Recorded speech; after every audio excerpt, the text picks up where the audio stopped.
नमस्कार, मैं हूं प्रशांत भारद्वाज और आप देख रहे हैं न्यूज़ रूम पोस्ट।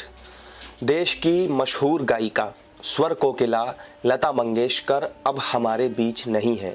रविवार सुबह उनके निधन की खबर आते ही पूरे देश में शोक की लहर दौड़ गई।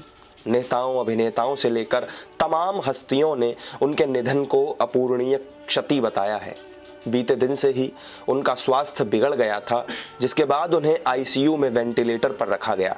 आज सुबह जब शिवसेना सांसद संजय राउत ने ट्वीट करते हुए जानकारी दी कि महान गायिका लता मंगेशकर का निधन हो गया है, तब पूरा देश शोकमग्न हो गया। इससे पहले डॉक्टरों ने शनिवार को जानकारी दी थी कि लता मंगेशकर का स्वास्थ्य स्थिर होने के बाद उन्हें वेंटिलेटर से आईसीयू में शिफ्ट किया गया है, लेकिन फिर अचानक उनकी सेहत बिगड़ने लगी, जिसके बाद उन्हें फिर से वेंटिलेटर पर रखा गया और आखिरकार रविवार की सुबह उन्होंने मुंबई के ब्रीच कैंडी अस्पताल में आखिरी सांस ली। लता मंगेशकर को प्यार से लोग लता दीदी कहकर बुलाते थे। ए मेरे वतन के लोगों और वंदे मातरम जैसे गीतों ने लता मंगेशकर को भारत की सुर साम्राज्ञी के रूप में एक अलग ही पहचान दी थी। प्रधानमंत्री मोदी से भी उनका बेहद खास रिश्ता था। पीएम मोदी उनसे मिलकर उनका आशीर्वाद जरूर लेते थे। आज लता दीदी के निधन पर शोक जताते हुए उन्होंने 3 ट्वीट्स किए।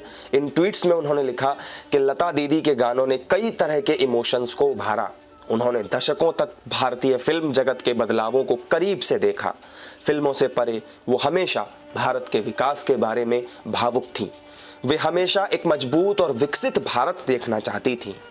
28 सितंबर 1929 को इंदौर में जन्मी लता मंगेशकर भारत की सबसे लोकप्रिय और आदरणीय गायिका थीं।